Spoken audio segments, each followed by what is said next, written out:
So by the 1980s, Mexico is facing some serious financial crises, but Latin America as a whole is as well.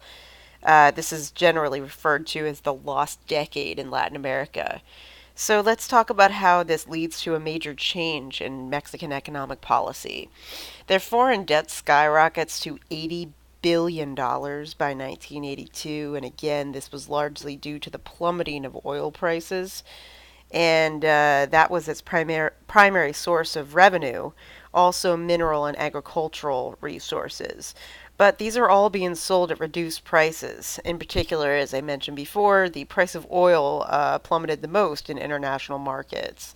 And as we discussed earlier, Mexico borrowed against future oil revenues. In other words, when they were borrowing so much money back in the 70s, they were predicting that their oil revenues were going to do nothing but go up.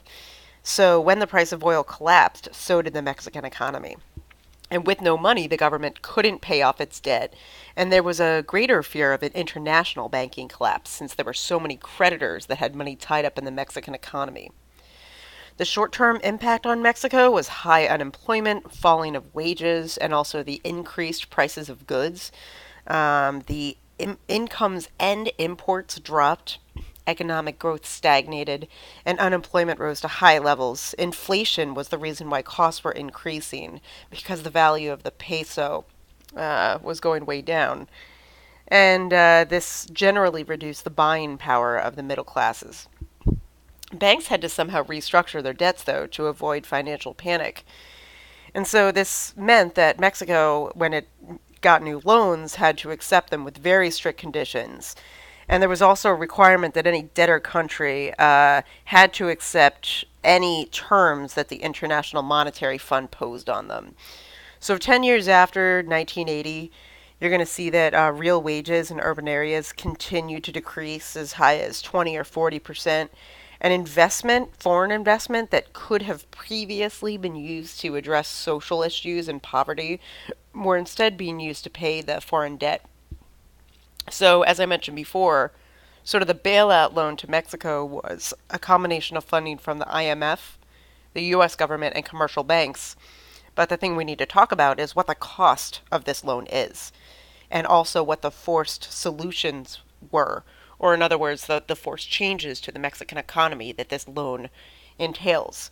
More or less, the IMF moved to restructure payments and reduce government spending in these debtor countries, and Mexico is no exception to that. So, due to the massive loans that Mexico is given from the IMF, the US, and commercial banks, they're forced to really reshape their economic policy. And the new policy that they adopt is called neoliberalism.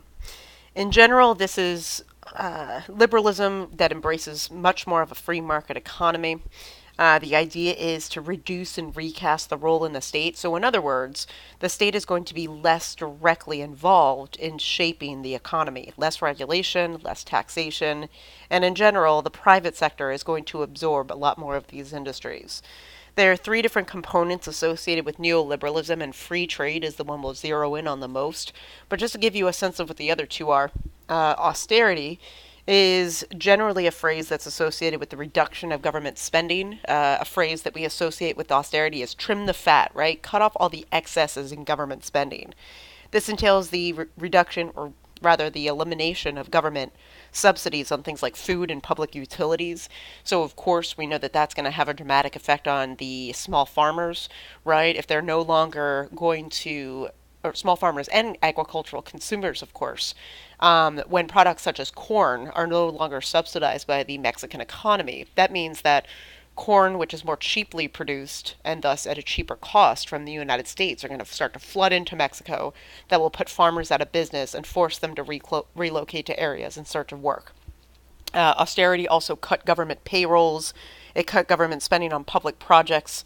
So this reduced infrastructure development. And of course, there were a lot of jobs associated with these government spending programs. A lot of jobs were let go, right? Massive layoffs. And so this also increased unemployment. Privatization. In general, it comprised selling off of state-owned companies to private investors. So Mexico had many other industries nationalized prior to privatization. So the telephone companies, airlines, and steel mills, for example, were controlled by the government, but Since these new loans forced privatization, these things were all sold off to private investors. And the number of companies under government control dropped dramatically from 1,555 companies controlled by the government in 82 to 217 in 1992. So this also is going to contribute to a greater divide between the rich and the poor because the private companies that actually can buy these industries are going to profit and they'll have more of an influence on prices. Lastly, free trade, which more or less lowers certain barriers to the free flowing of goods across international borders. Of course, it lowers tariffs, and eventually we'll see that NAFTA lowers tariffs to zero in the NAFTA involved countries. The idea is to promote exports. In particular, it's meant to uh, promote the exporting of non-petroleum products from places like Mexico, and ultimately, really, in sum, all three of these measures, so austerity, privatization, and free trade, were all part of the deal that the Mexican government struck with its creditors. Its creditors, again, were commercial banks, the U.S., and the IMF. And in exchange for getting that money, they cut government payrolls and subsidies, they sold state run companies, and they also opened up the country to foreign trade. So, what exactly do we mean by free trade before we zero into NAFTA? In general, the idea is to eliminate any discrimination between foreign imports and also to encourage as many exports as possible. So, the idea is to encourage the movement of goods across international borders. Buyers and sellers ultimately were encouraged to trade more openly because of the reduction of tariffs, also subsidies, quotas, or just straight up prohibitions of certain goods and services. So before NAFTA, there were certain products that just were banned from other countries, right? And this is going to get rid of those. In general, we refer to free trade as the opposite of what we call protectionism or economic isolation. So, what is protectionism? In general, if you're protecting a domestic industry, a country would impose a tariff or other restriction on the goods so that the domestic product is more expensive. So, one example of protectionism we could think about is what the Mexican government did with corn subsidies before NAFTA. They were protecting Mexican corn by paying for some of the cost, thus encouraging that Mexican corn was purchased before American corn, which used to have a tariff. The idea behind free trade was to have nations embrace the international division of labor and export products for which they had a competitive advantage. So for Mexico, that meant getting rid of ISI and reverting to producing what it did best, right? So going back to agricultural production, mining production, and exploiting natural resources and labor. But because of this, Mexico is going to be more dependent on foreign economies. They can no longer import as much because they're zeroing in on those old industries that have more of a foreign demand. Right, so with no ISI, it means that Mexico is not going to be as economically self-sufficient anymore with regard to its production. In response to the general economic crisis, right, most nations, not just Mexico, but also most Latin American countries, abandon ISI and they adopt more of an export-oriented industrialization strategy. And NAFTA is a major part of free trade. So let's just talk about the basics of NAFTA, talk about some of the pros and cons associated with NAFTA after that. So NAFTA was a free trade partnership, right? The North American countries, US, Mexico, and Canada, right? It created one of the largest trading blocs in the world. When we are referring to a trading bloc, more or less we mean an unrestricted area where goods can flow freely across borders. The principal components of NAFTA were to, again, eliminate tariffs, duties, and other trade barriers like subsidies and protectionism under ISI. Again, prior to NAFTA, goods from Mexico and Canada were taxed before entering the US and vice versa. So you can only surmise how much more easily goods are going to be able to cross borders once these tariffs are reduced. The goals of NAFTA was A, to create new export markets for U.S. goods, right? Sell a lot of the products that are made domestically across borders into both Canada and Mexico. The goals also were to stimulate economic growth in Mexico by increasing trade, right? And also lower prices would mean making goods more cheaply available, which would hopefully increase purchasing power and then stimulate the economy, and also promote the future growth of more businesses.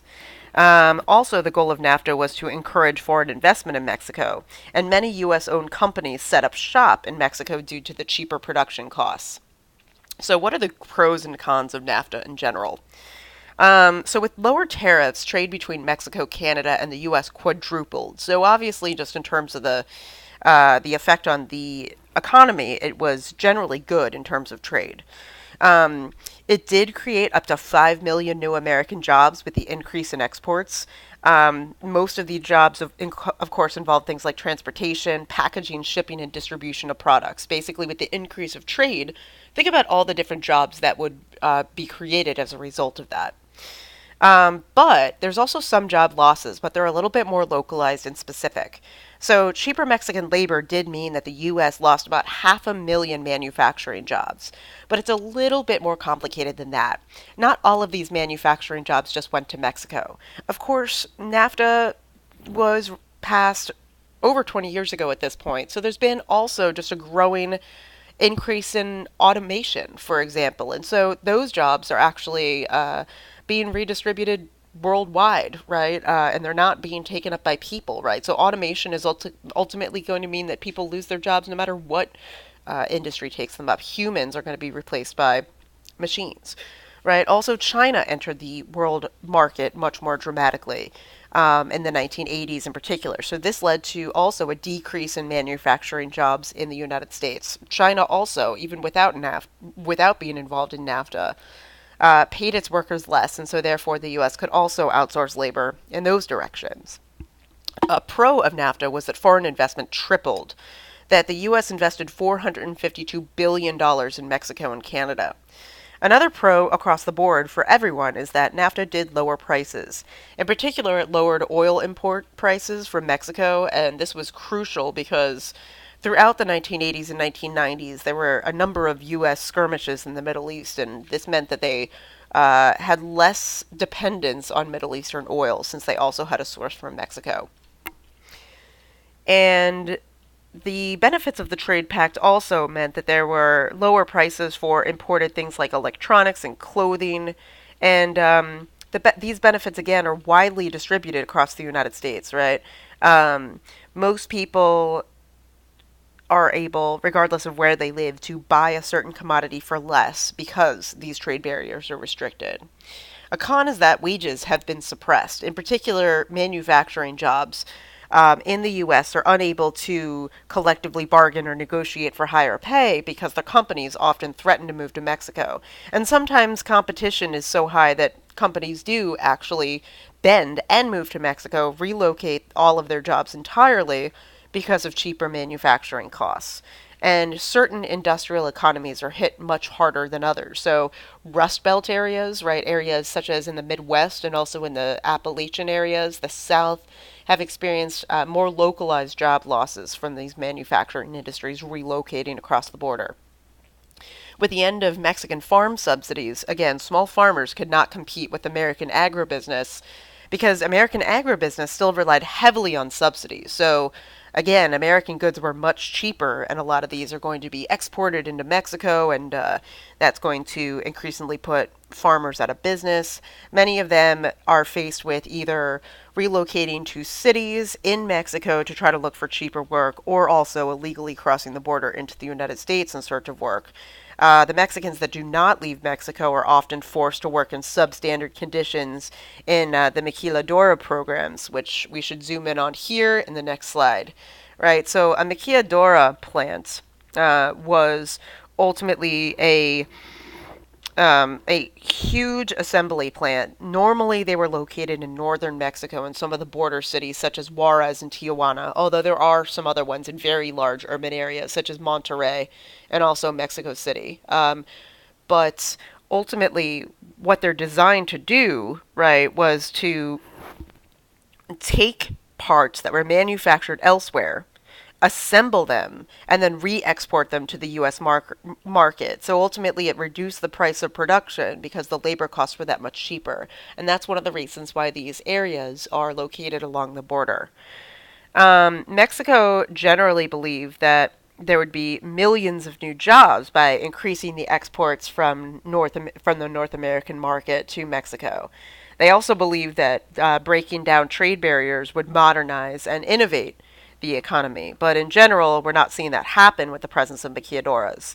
The other thing that's associated with maquiladoras is lower environmental laws and also labor laws. And so this means that there is more of a negative environmental impact associated with these maquiladoras. And in general, people who work in them are unable to collectively bargain. They don't have the same sort of benefits that many American laborers can take advantage of. They don't necessarily have the same sort of health benefits.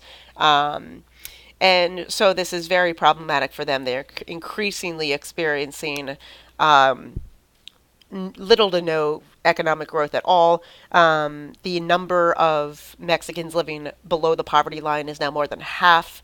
And also, real minimum wage has generally plummeted, but there's been an increase in gap between the rich and the poor, and the number of Mexican billionaires has actually increased, which is really interesting. And part of that is because there are also wealthy people within the Mexican economy who were able to invest heavily in some of these industries, and some of these maquiladora plants are also owned by domestic investors. So that gives us sort of a lowdown for the content that we've learned up until now. I'm not going to make videos on Nicaragua or Guatemala for now. I'll talk about how they will be incorporated into the test. It will be a little bit different. Because I want us to make sure that we're really focusing on the narrative of Mexico largely for this test. Okay, so I hope that these videos were very helpful for you while you get started studying, and I'll see you all on Monday.